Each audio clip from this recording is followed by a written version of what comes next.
在各位大家好。1977年，港隊喺世界盃外圍賽先後擊敗印尼、泰國，史無前例進入次圈賽事。1986年，同樣喺世界盃外圍賽，港隊以2-1戰勝咗中國隊，造就咗驚世中外嘅519事件，同時亦都為本地球壇喺80至90年代嘅黃金盛世奠定基礎。除咗喺國際賽成為一路奇兵之外，本地甲組聯賽亦都搞得有聲有色，喺近半數嘅賽事都座無虛席，每場平均入場人數高達8000人嘅見證之下，出產咗胡國雄、李健和等一代球星。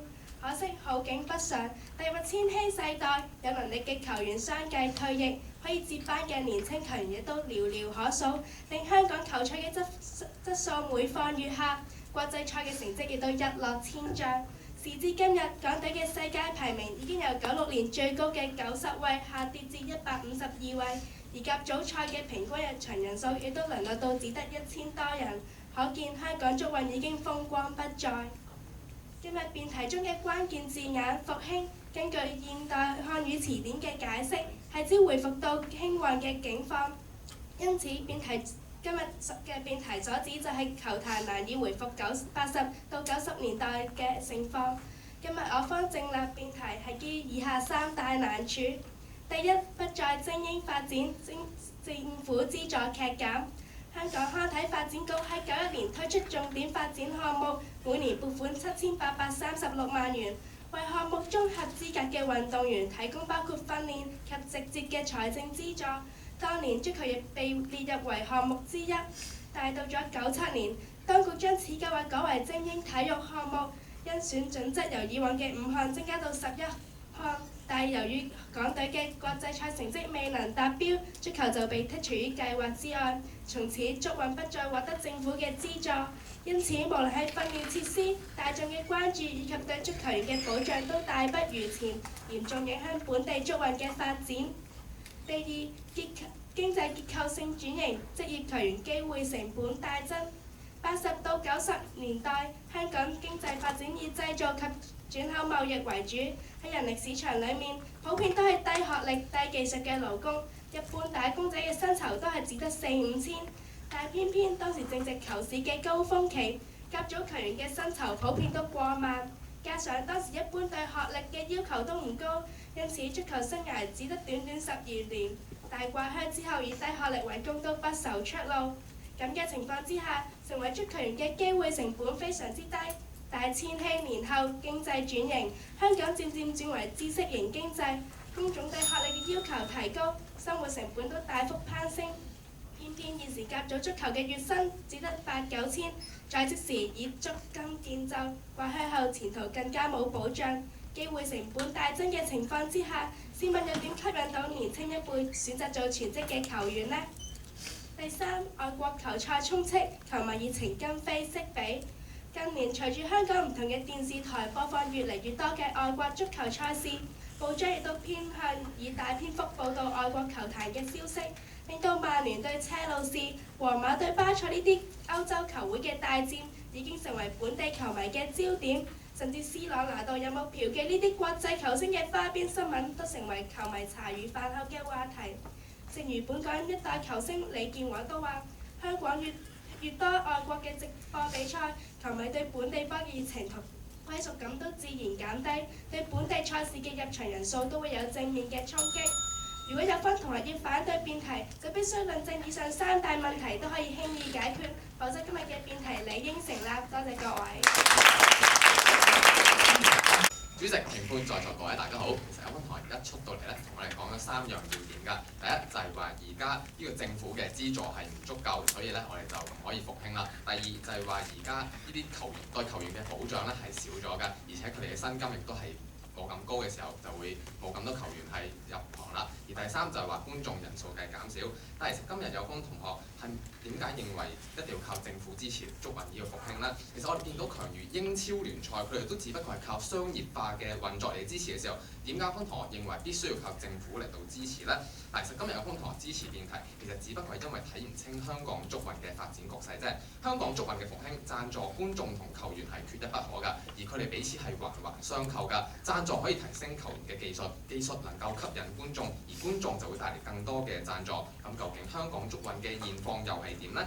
第一，贊助方面啦，喺金融海嘯衝擊底下，南華嘅班費仍然上升1倍至3000萬，大埔嘅班費更加急升2倍至500萬，而香港甲組各球隊嘅班費總額更加從07-08年度嘅5800萬升至08-09年度嘅8000萬，而喺今年金融海嘯之下更加升穿8000萬。如果贊助商對香港足運前景係冇信心嘅話，又點會願意投資喺香港足運上面呢？咁不如跟住睇下球員方面啦，球會有充裕嘅資金，自然就能夠吸引同培訓更多優秀嘅球員啦。其實現時香港球員嘅平均薪金已經達到13000蚊，比08年香港個人入息中位數10500高2成幾。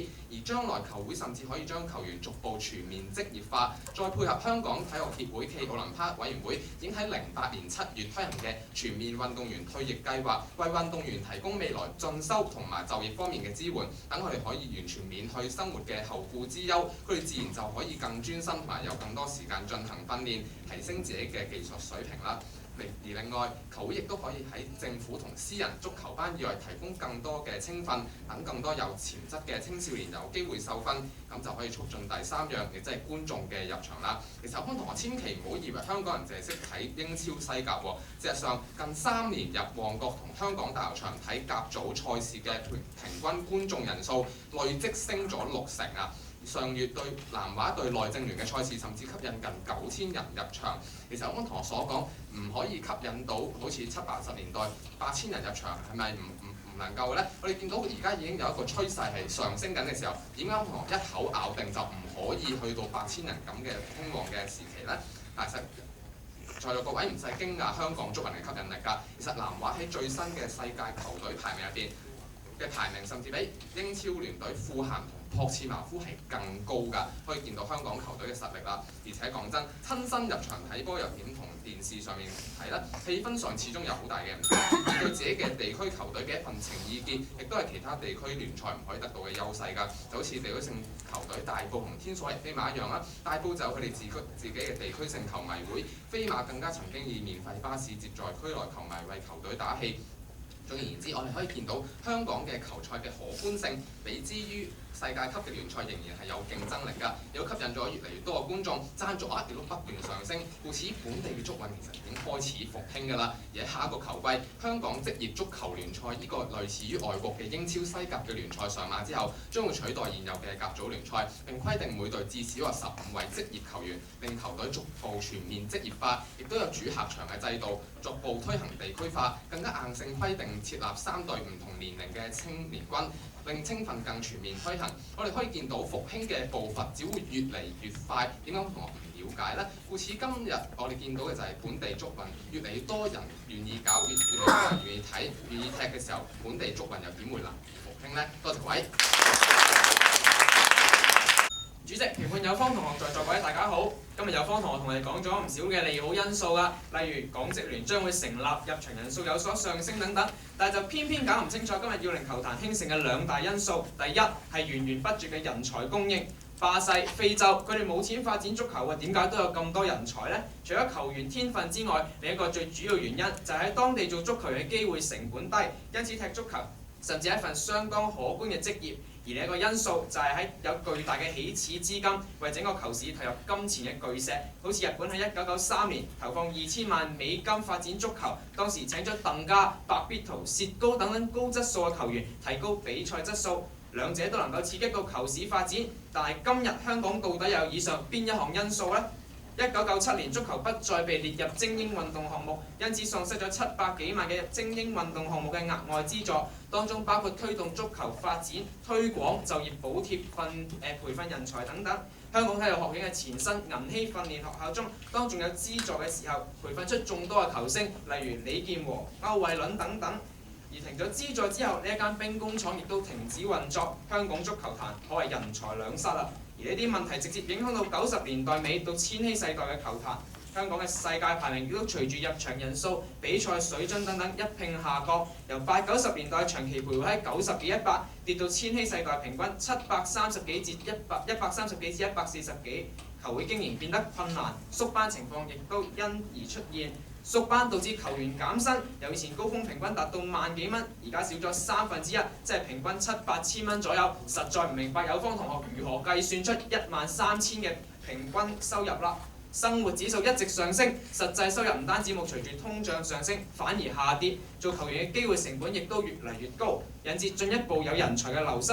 就好似甲組球員楊希志咁，佢入選港隊如日方中之際，基於前途問題轉行去咗做消防員。所以國際賽表現每況愈下，亦都係無可厚非㗎。例如喺去年嘅11月18日，香港喺世界盃外圍賽中不敵全球排名第151位嘅土庫曼，被3-0清脆擊倒。呢一啲惡性循環，有方同學又點樣解決呢？其實今日有方同學提出嘅一啲現象、一啲嘅方法，又係咪真係能夠解決球市根本上嘅問題呢？有方同學同你講話，只要將提出香港職業聯賽，將佢職業化，就係一粒靈丹妙藥，頭痛可以醫頭，腳痛就可以醫腳。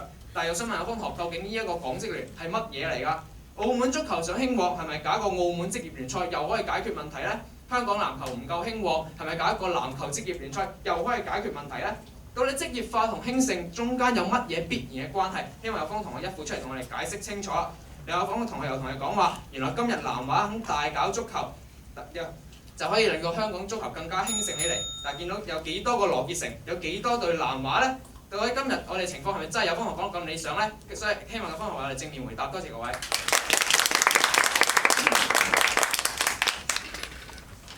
主席、評判在座各位，有方同學就同我哋講到港職聯嘅問題。但我方重申一次，我方今日嘅主張係而家已經復興緊。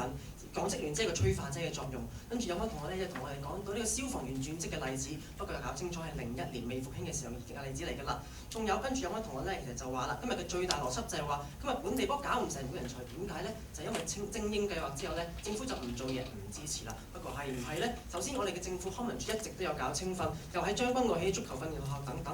更加重要嘅係我方主辯已經一再強調，足運興唔興旺唔係要靠政府，而係好似睇翻英超西甲咁樣，係靠商業嘅贊助。而呢個商業贊助，我哋今日見到香港有，仲越嚟越多同觀眾一樣。我敢問有方啦，呢個係唔係一個復興嘅跡象先？跟住有方有同我哋講個球員青黃不接嘅問題，或者機會成本大增，乜係咩？咁同我睇清楚啦。球員方面其實09年嘅明報報導記載，現時本地球員嘅月薪平均係13000，和富大寶咁樣平均月薪係14000，更高嘅最高就去到2萬蚊。點解係一個唔好嘅人工呢？跟住我哋睇翻啲數據先。我哋香港08年嘅個人入息中位數都只不過係10500，09年城大畢業生嘅平均工資都只不過係12000嘅時候，點解有方同學俾我聽呢個人工係一個冇保障，會係一個阻力啦？跟住有方同學有同我哋講到話，原來我睇一睇，我需要一個而家香港呢個經濟社會轉型啦，我要有學歷。但係我同學搞清楚，而家踢波踢得好，大學入得到啊！我哋睇清楚啦，我哋8大院校已經承諾會支援運動員，例如城大有運動員入學計劃，334之後教院就會容許學生以非學術嘅表現，即係踢波等等都得，代替一個選修科。踢波踢得好，大學入得到，人工大時仲會高嘅時候，有方你擔心啲乜嘢呢？跟住有位同學又同我哋講到觀眾嘅問題，咁方話啦，觀眾就會睇英超西甲就未必會睇本地波，係唔係呢？首先，我點解唔可以同時支持兩者先？有咩衝突？有咩矛盾呢？就好似地下有張100蚊同50蚊一樣，點解我一定要2選1，唔可以兩張代晒呢？跟住有方同學又答唔到我啦，點解我唔可以同時捧南華同埋曼聯啦？其實有位同學講多樣嘢俾你聽，05年起本地嘅賽事觀眾人數係有增冇減，近3年累積更加升咗60%。一啲個別嘅賽事，好似07年南華對傑志更加係全場爆滿，09年嘅賀歲盃決賽更加係有9500人，比70年代90年代全盛期平均每場7、6000人仲要高。咁同學，我問一問你，觀眾上升係咪一個復興嘅跡象啦？跟住有班同學又同我哋講話呢個本地嘅技術問題。頭先我方強調，我哋嘅排名並唔係150，近年已經上升至137。咁同我哋點樣答一答我呢？最緊要嘅就係贊助問題啦。我哋見到雖然喺金融海嘯之下，但係我哋嘅班費球隊並冇減班，除咗四海、愉園、晨曦等等之外，其餘7隊波班費有增冇減。個別球隊好似屯門寶咁樣，更加多咗200萬，公民多咗150萬，南華多咗1500萬。咁同我哋點解釋呢啲數據呢？今日我哋嘅球市復唔復興，投唔投資就好似買股票咁樣。如果我明知佢唔會升、唔會復興嘅話，點解咁多人仲會大手咁買呢？我同你答一答我啦。我哋今日見到我哋嘅上升，我哋嘅贊助上升緊，我哋嘅復興3大指標，即係我哋嘅人才、球員、我哋嘅觀眾、我哋嘅贊助全部上升緊嘅時候，有乜同你答我點解唔係復興緊呢？故此今日辯題絕不能成立。多謝各位。主主席、評判、有分同學在座各位大家好，睇下有分同學今日反對辯題基於啲乜嘢啦？第一，人工高咗，佢推出嘅數據係乜嘢呢？大埔或者係員工嘅職球員嘅平均月薪係平均啊，月薪有過萬蚊嗱，但係平均係點計出嚟嘅呢？有分同學今日睇唔到啦。平均就係將一隊所有嘅足球員嘅薪金加起嚟，再除翻佢有幾多隊啊？嗱，睇翻一隊入邊有幾多個外援啦？外援嘅薪金又係咪真係？外援嘅薪金往往都係高過一啲嘅本地足球員嘅，有分同學又睇唔睇到呢？嗱，當外援嘅薪金一高嘅時候，同一啲普通嘅足球員再去加嘅時候，平均自然就被拉高啦。嗱，睇翻之前曾經入選港隊嘅人點樣同我哋講啊？佢話佢嘅月薪7000蚊已經係華人足球員之中最高啦。有分同學今日又點樣解釋呢個數字呢？係咪單憑一個平均數就可以同我哋講足球員嘅月薪好有保障呢？嗱，跟住今日有分同學同我哋講話贊助多咗，贊助好，話呢個南華佢嘅班費上升1倍到3000萬。嗱，咁問有分同學，香港有幾多隊南華呢？嗱，再睇下贊助商係咪真係有分同學講到咁多呢？我哋睇到愉園嘅官永義宣布退出球壇，東方梁守志亦宣布退出球壇，就連有分同學頭先講緊嘅晨曦佢嘅支持商湯宏今年亦都唔再贊助啦，支持商新力亦都相繼退出。有分同學今日點樣同我哋講啲人係大手咁樣買呢？嗱，請有分同學義父出嚟再解釋一下啦。嗱，再者連有分同學口聲講羅傑承點樣同我哋講啊？佢話如果南華喺亞協杯入唔到4強，班費由3000萬減至2000萬，有分同學又點樣解釋得到呢？嗱，之後有分同學同我哋講入場人數上升，同我哋講南華對內政聯。嗱，你對外嘅比賽當然就會多人睇啦。嗱，但係問題就在於本地嘅甲組聯賽又點樣呢？嗱，睇翻資料，原來平均嘅入場人數由07-08年1289人下降到08-09年平均1074人，人數上升喺邊度呢？我方就真係唔係好睇到啦。嗱，請有分同學義父出嚟又解釋一下啦。嗱，今日有分同學同我哋講贊助商，同我哋講贊助商，同我哋講話而家係一個進步。嗱，但係問題就係我哋睇到以前係點樣啊？以前動輒有幾萬人入場，甚至全場爆滿。嗱，而家咧氣氛沉寂，平均人數2000人。嗱，將來有幾多個羅傑承會走到出嚟？有分同學義父答我。將來有幾多贊助商可以繼續投入？有分同學義父繼續答我啦。嗱，跟住有分同學今日其實基於啲乜嘢咧？我方就真係唔係好睇到啦。但係我今日就睇到嘅係薪金冇保障，政府冇資助。嗱，一個日本嘅職業足球聯賽都要政府投以巨石先至可以興旺嘅時候，因此今日嘅辯題理應成立。多謝各位。在座各位大家好，今日有方支持辯題講咩呢？首先第一，政府今日冇乜資源投放落，但今日我哋聽下政府講咩先。第一，落實咗港職聯將會有球場主客制，呢個康文署做嘅嘢。其次嘅係今日政府喺08年嘅立法會文件度同我哋講，推動本地足球發展，政府做嘅嘢係協助角色，最重要嘅都係市場啊嘛。今日既然政府同我哋講市場，我哋就睇下市場。有個羅同我哋講話，而家市場咧嗰個情況唔係好活躍嘅啫，市場見到嘅係咩呢？有幾多羅傑承，有幾多南華？但今日有幾多羅傑承，有幾多南華唔重要，重要嘅係睇下贊助係升緊啊嘛。今日就算冇羅傑承，就算冇南華，但係贊助都升緊嘅時候，今日有分羅點樣解釋呢？佢由始至終都冇解釋過，淨係同我哋講話南華投放資源多，跟住就同我哋講話羅傑承同我哋講咧亞協杯如果攞唔到獎嘅話咧，咁就會由3000萬嘅班費減做2000萬。首先今日攞唔到獎減班費都好正常，因為呢個獎勵。其次嘅係今日亞協杯已經入咗8強，今日點解一定攞唔到獎？今日方無論勝過。更加重要嘅係今日見到贊助年年上升，講緊由06-07年嘅班費上升到今日09-10年度嘅由5000幾萬升到8000幾萬，今日有方冇解釋過，亦都答我唔到，請有方陣間答下啦。嗱，今日有方同我答唔到贊助額都唔緊要㗎。初頭同我哋講話咧，其實而家香港觀眾都幾中意睇下英超西甲啊等等，阿和仔咁講嘅。但係今日事實係咩咧？今日原來講緊香港足球有嘅可觀性。今日我哋講緊南華佢嘅排名比一啲英超球隊，例如霍切茅夫嘅排名仲要高嘅時候，今日港足有可觀性，有方答唔到，亦都唔敢答。但係今日見到嘅係咩咧？港足除咗有實力之餘，最緊要嘅都係睇翻啲數字先。今日觀眾上升緊，嗱觀眾點樣上升呢？講緊大球場同埋旺角場踢波嘅總觀眾人次，由05至06年升到08至09年，係總共升咗170個百分比，即係升咗倍幾啦。今日有方同學亦都答我哋唔到點解會升咗倍幾？如果真係咁中意睇英超，咁中意睇西甲，點解會繼續有多啲人去到睇港足？今日有方同學答唔到，嗱觀眾佢答唔到都算啦。今日見到嘅係原來講緊呢啲球隊做咗好多地區化工作。今日見到和富大埔天水圍飛馬，平時會有啲免費巴去到車一啲球迷去到做呢一個去到入場睇，亦都會有勝利巡遊，亦都有新書發佈會，咁多做咗嘢，咁點呢？如果今日港足真係咁難搞得起，今日港足咁唔值得搞，點解今日佢哋會咁願意搞？點解今日會有咁多大埔球迷會？點解今日會咁多越嚟越多嘅球迷入去睇波呢？咁我一直都解釋唔到。最後同我哋講嘅係球員冇乜保障嘅，佢收入冇保障啊嘛。佢其實同我哋講嘅係咩呢？話睇到呢一啲球隊嘅平均一啲薪金可能7000蚊，但係今日我哋見到和富大埔嘅班主同我哋講話平均有13,000、14,000蚊人工，最高嘅華將球員係去到2萬蚊。今日有分同我講嘅平均數，有啲係唔計呢啲外援㗎，更何況嘅今日外援嘅人數有幾多呢？南華有3個，和富大埔有3個，天水圍飛馬有3個。今日有分同我亦都證明唔到究竟會受到幾多呢一個外將去到呢一個干預呢一個平均數目呢。今日有分同我一直都答唔到。最後見到嘅係球員有出路有贊助，亦都有觀眾。今日有分同我一直都唔敢答嘅時候，請你陣間答下。多謝各位。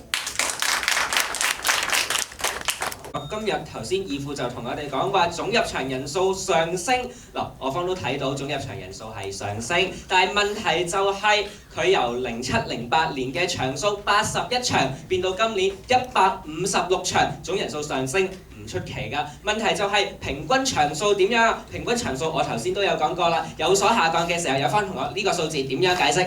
有方同學總人數上咗，點解唔係多咗人睇波？點解唔係我哋嘅球迷多咗去支持佢哋嘅球隊先？有方同學，今日我再問你啦，我哋而家嘅資助額上升緊嘅時候，係咪證明其實大家對呢個球隊係有信心啊？有方同學今日總人數點解上升啊？我方頭先咪講咗啦，有方同學聽唔到，係因為場數上升啊嘛。嗱，場數上升嘅時候，平均人數下降喎，點樣係一個球迷會多咗入場睇嘅趨勢咧？有方同學。首先即係平均人數下降，今日我分羅冇解釋清楚。更加重要嘅係今日講緊總贊助額係咁升嘅時候，有分羅有冇正面回答過呢？嗱，有方同學今日點解講總贊助額係咁升啊？嗱，因為佢講和富大埔、講天水圍飛馬、講南華，嗱，但係三者有一個共通點㗎，就係全部都係羅傑承抌本落去做㗎。嗱，今日我哋睇到有方同學偏偏就話羅傑承唔重要啦。再問你一次，香港未來有幾多個羅傑承？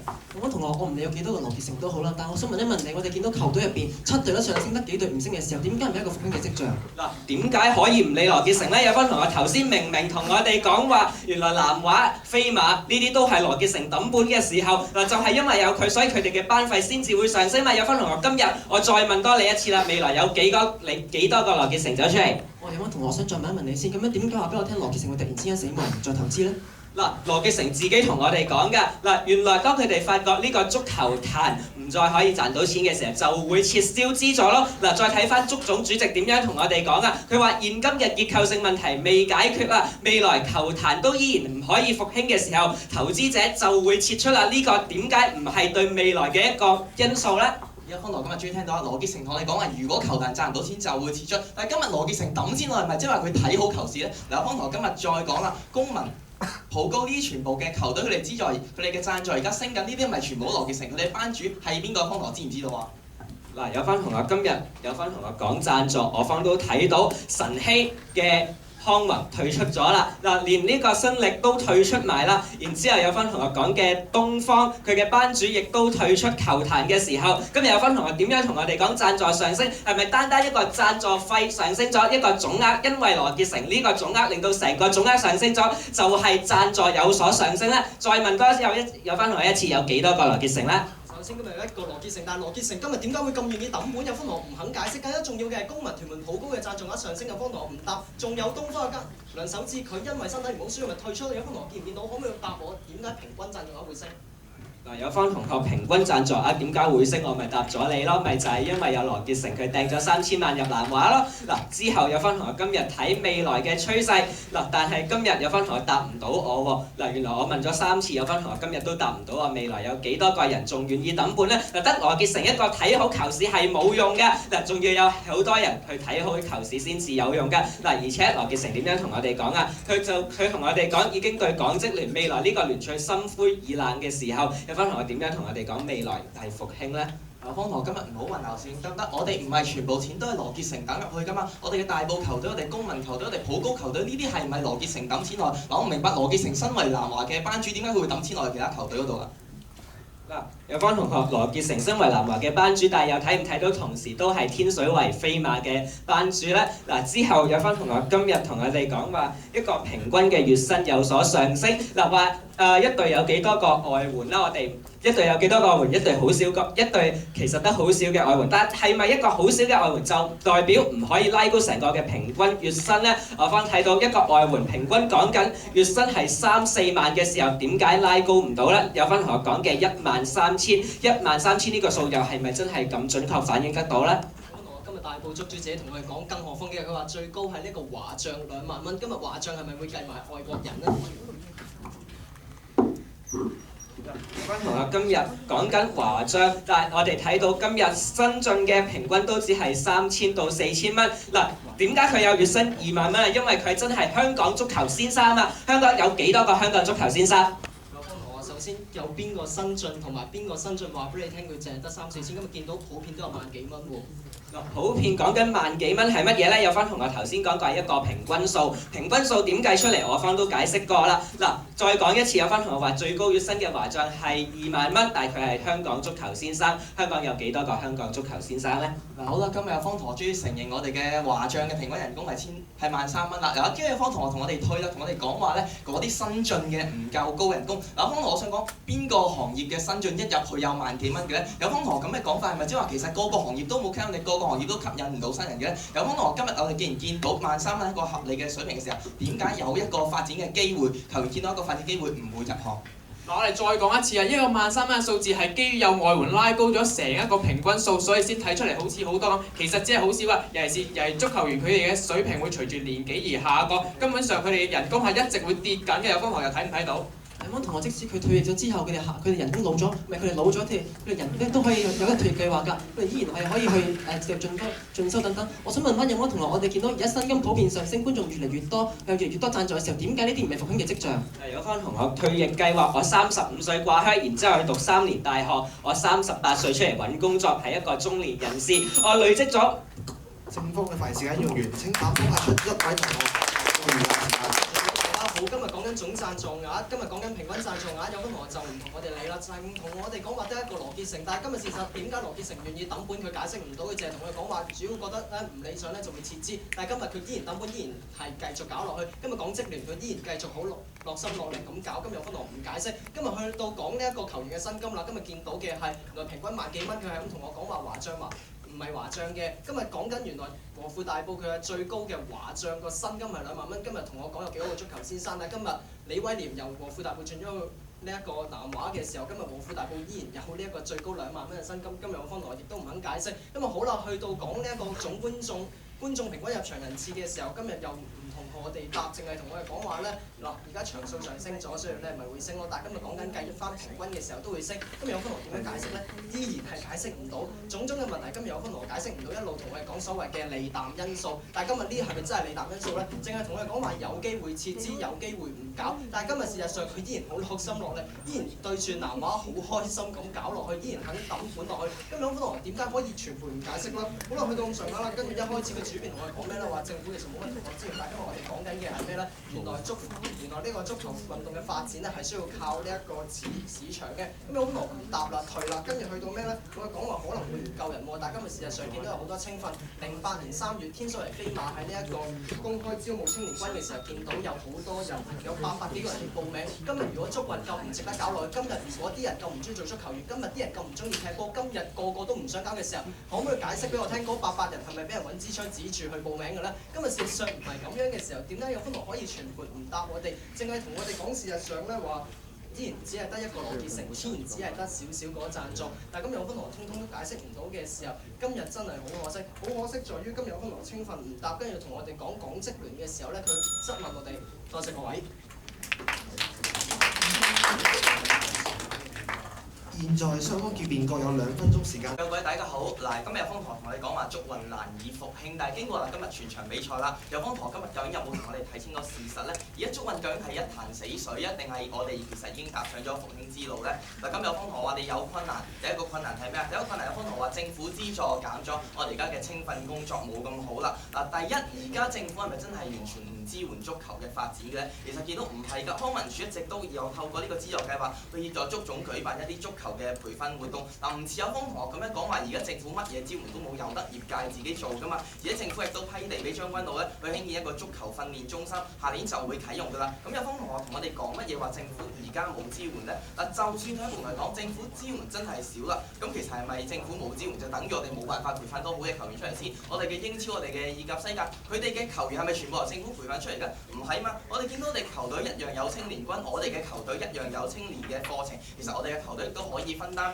一部分嘅青訓嘅工作㗎。有方同學今日點解同我哋講話冇咗一個嘅精英培訓計劃，就等於我哋成個香港好似冇咗青年訓練咁樣嘅咧？嗱，第二個有方同學話而家經濟轉型喎，所以我哋知識型經濟之下，球員出翻嚟嘅時候難揾工。嗱冇錯，我哋就係見到見到而家我哋經濟轉型要知識型經濟，所以我哋嘅港協奧委會上年開始推行咗一個全面嘅運動員退役計劃，為我哋運動員咧作出一個繼續嘅進修、繼續去就業嘅支援。而8大院校亦都承諾咗咧係會支援我哋嘅運動員，考慮收取由港協奧委會啊或者係香港體育學院推薦嘅運動員㗎。嗱呢啲咪正正係佢哋踢完波掛靴之後，可以繼續去重新讀書、重新去發展佢哋其他嘅就業。呢一個係一個好好嘅支援嚟㗎。有方同學點解呢啲唔睇？全部同我哋舉啲咩例子咧？轉咗做消防員，同我哋講嗰啲嘅例子，全部都係01、02年嘅時候，我哋香港經濟差嘅時候嗰時嘅例子。但係而家我哋上年啱啱先推出嘅退役保障計劃，有方同學又唔睇，又見唔到成效。咁有方同學點解可以同我哋論證吸引唔到人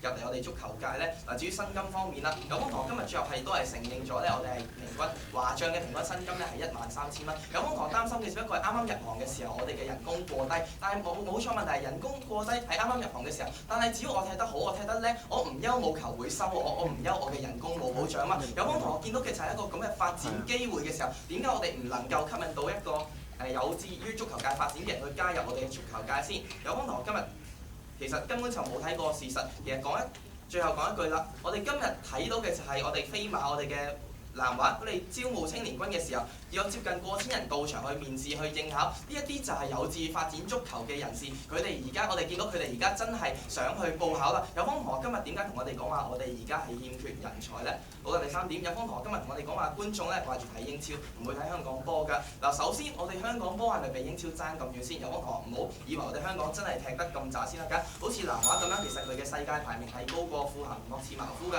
嗱，再者啦，喺電視機入邊現場熱烈嘅氣氛究竟點樣可以俾到我哋咧？有方同學不如我哋直接睇下啦。我哋今年我哋呢3年嚟累積升咗60%嘅總觀眾入場人數，呢有方同學係咪唔睇？有方同學同我哋講平均數，嗱冇錯，平均數點解會跌咗咧？我哋見到3年嚟比賽場數根本就冇升到60%咁多，但係我哋觀眾入場總人數就升咗60%。換言之，有方同學今日平均數根本就冇下降到嘅時候，同我哋講咩平均數下降咗咧？嗱，最後啦，贊助方面，有方同學今日不停同我哋講話羅傑承佢哋投放咗好多錢落去。嗱，首先我想講南華佢哋唔係淨係羅傑承一個人俾錢入去㗎，佢哋仲有好多嘅贊助商，包括電訊盈科咁樣。而且我哋亦都唔係淨係南華嘅班費上升，有公民、有普高、有大埔呢全部都班費上升緊，而總班費亦都上升緊嘅時候，有方同學既然我哋嘅香港人肯抌錢落去足球界，憑咩嘢同我哋講話我哋足球界係冇復甦嘅咧？其實講到尾，我哋今日見到嘅係咩啊？班費上升緊，觀眾人數上升緊，球員踢得越嚟越好，呢啲係鐵一般嘅事實，證明咗我哋足球界而家正在復興。有方同學點解話難以復興咧？多謝各位。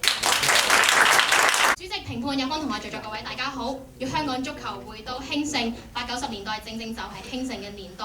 有方同學所講少少進步，一啲個別例子就等於有趨勢係復興嘅話，一早就復興咗啦。有方同學，嗱，有方同學同我哋講話有大賽嘅入座率好高喎。南華對內政聯有9000人入場，賀歲杯入場人數仲多過興盛嘅時候，哇好勁！嗱，今日有方同學同我哋講話好勁。嗱，按照有方同學嘅邏輯，其實根本香港足球咧係冇衰落過㗎，因為每年咧都總會有一兩件令人興奮嘅事㗎。嗱，好似有方同學所講，有方一副話01年未復興喎，但係見到啲咩啊？01年嘅時候，南華亞冠杯贏咗日本勁旅清水心跳。嗱，依照有方同學嘅邏輯，其實嗰陣時已經復興緊㗎咯，有方同學。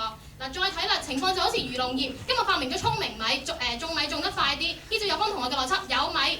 耕種技術有進步，漁農業又復興咯喎，有方同學。今日見到冇人想做農夫，冇耕地，冇聰明菜，冇聰明魚嘅時候，咁多客觀因素，有方同學冇解決過，從何推論出會復興啊？有方同學。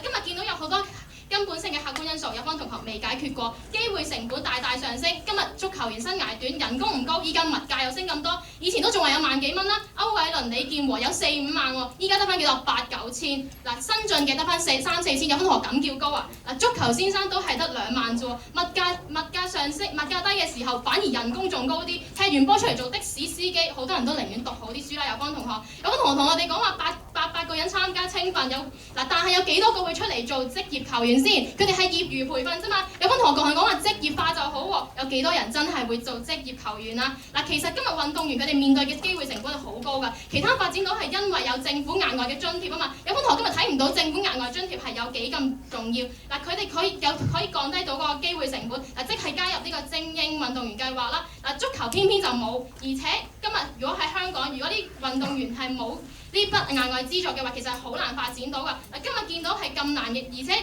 今日見到足球喺未來好難得到政府資助，因為入個計劃嘅話就要有國際賽事頭1/3嘅排名，講緊嘅係要成隊17個人都踢得咁上下。香港但係偏偏香港水準越嚟越後。今日見到外國其他地方偏偏有政府肯搞，越嚟越勁嘅時候，今日見到日職聯政府抌咗2000萬美金落去嘅時候，先可以令日本足球業復興。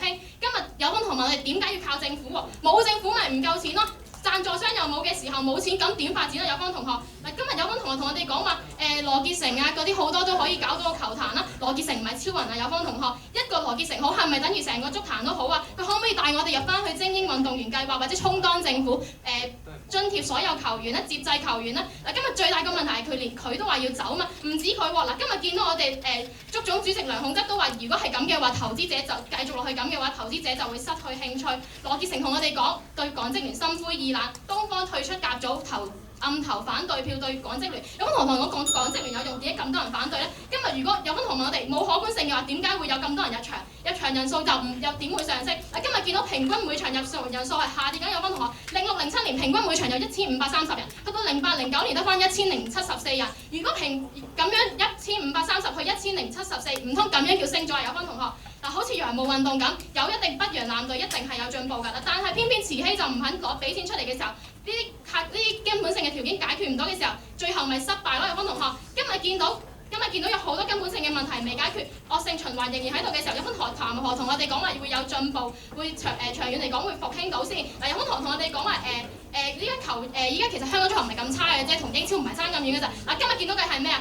喺舊年11月18號，香港輸咗俾151位嘅土庫曼。有方同我哋講輸咗俾151位3-0，咁都唔叫差得遠嘅時候，咁咩叫差？有方同學，嗱，今日見到外國賽事越見精彩，有方同學話英超嘅商業化咪得咯？嗱，今日見到佢哋有一定嘅名氣，今日點解香港冇一定名氣嘅時候，純粹靠贊助商又話要走嘅時候，點解就可以復興到？多謝各位。我有啲身邊有啲朋友咧，其實都係靠足球為生嘅。可能唔知你有冇聽過？譬如而家喺Now 寬頻有陣時講波，高志超係守門員嚟嘅，以前係。咁我啲同學嚟直頭係。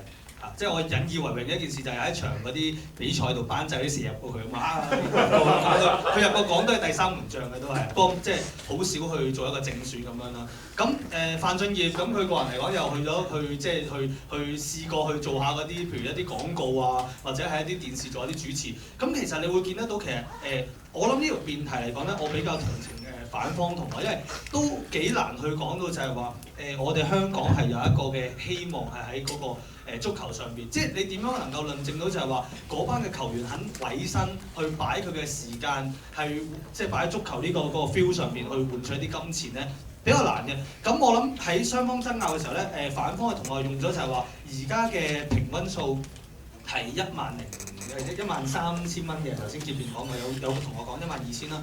咁呢啲同學都講話，喂，平均數唔係喎，你拉埋外援，拉埋可能足球先生，拉埋一啲高薪嘅人嚟講，可能嗰個薪金唔係咁樣嘅。咁呢個其實拆到嘅都。但往後嘅時候，你哋都成日淨係會話，喂，對方冇答過喎，去到結都仲講緊喎，好多地方都冇答過。咁係咪真係咁？咁呢度我係有少少質疑，即係究竟係咪真係有啲地方拉高咗？咁你哋咁樣答我覺得 O K 嘅。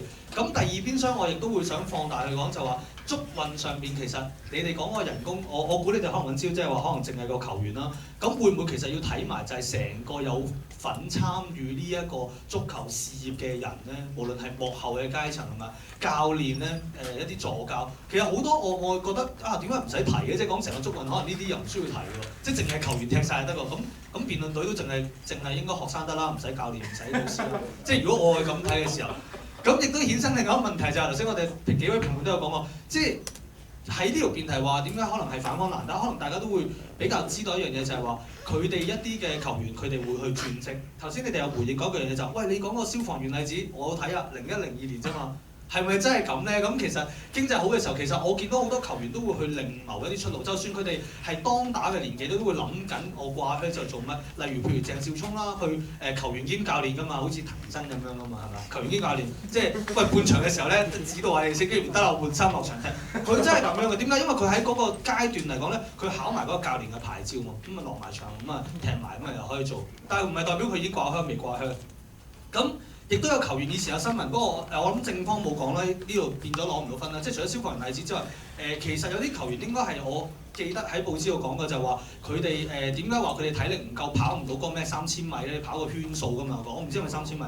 話原來佢天蒙江嘅時候咧，喺油麻地果欄嗰度咧搬貨啊，因為佢唔夠錢啊。咁呢個例子其實係以前我記得有相類似辯題咧，係一個比較係 sharp 嘅例子，即係話喂點解佢唔夠體力跑？唔係我唔想去跑啊，即係唔係話即係去蒲就係一件事啦，佢哋去食煙飲就一件事。但係原來發覺佢原來要維持生計咧唔夠錢，因為揾嗰幾千蚊嘅球員生計，咁啊去到就要去果欄搬貨。咁足運嚟講個事業，頭先你有講過就話，喂，我就算當你個數據啱，話有1萬蚊，每人有1萬蚊嘅平均收入嚟講，即係啲球員好開心啦。咁你講緊甲組啫喎，咁乙組、丙組又點咧？係咪啊？後備席嘅又點咧？即係好多坐冷板凳嘅又點咧？即係你有好多個地方要去討論，其實但係今日個辯題大家留於好窄，係即係我哋叫口水戰啦，即係喂你咁樣講啫，我平均唔係咁啊。好多一啲係真係成個足球界事上面要研究嘅嘢，我覺得大家係冇研究過，係嘛？即係背後先講嘅教練啊、助教啲一件事。啊，你諗下係球員都唔係淨係正選啫。你諗下我一隊辯論隊上台嘅得4個，作為教練嘅點樣可以令到有咁大班人喺度嘅時候係講緊第2梯隊、第3梯隊都嚟支持咧？可能基本上淨係揾下資料冇上過台喎。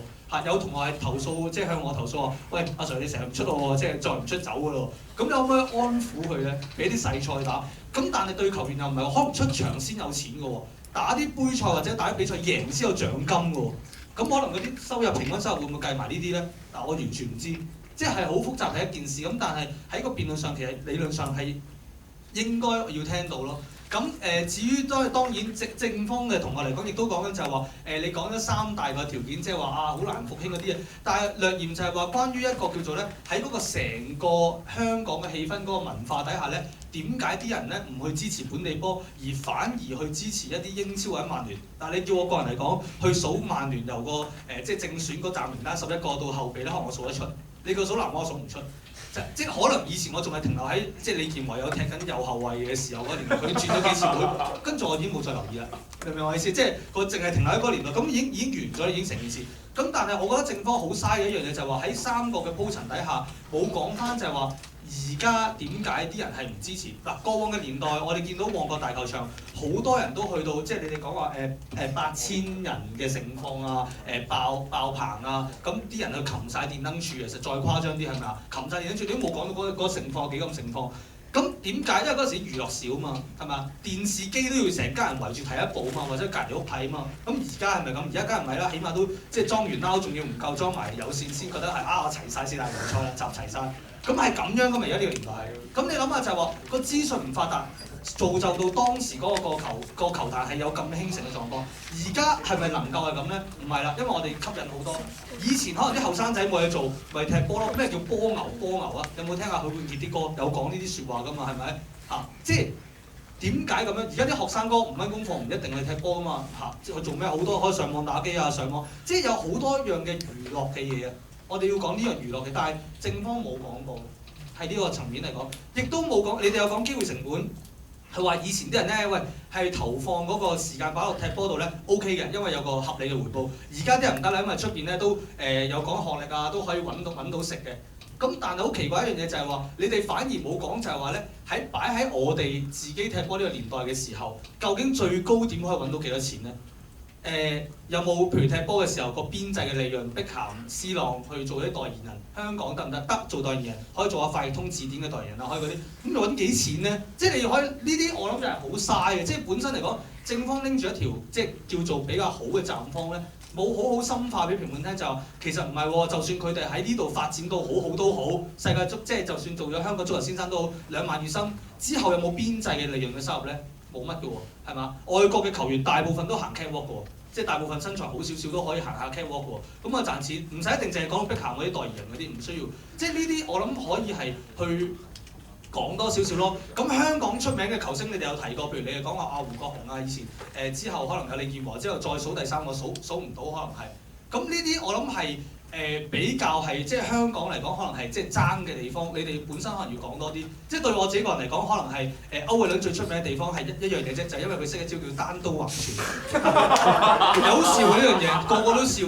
即係我諗喺攞一脱之後。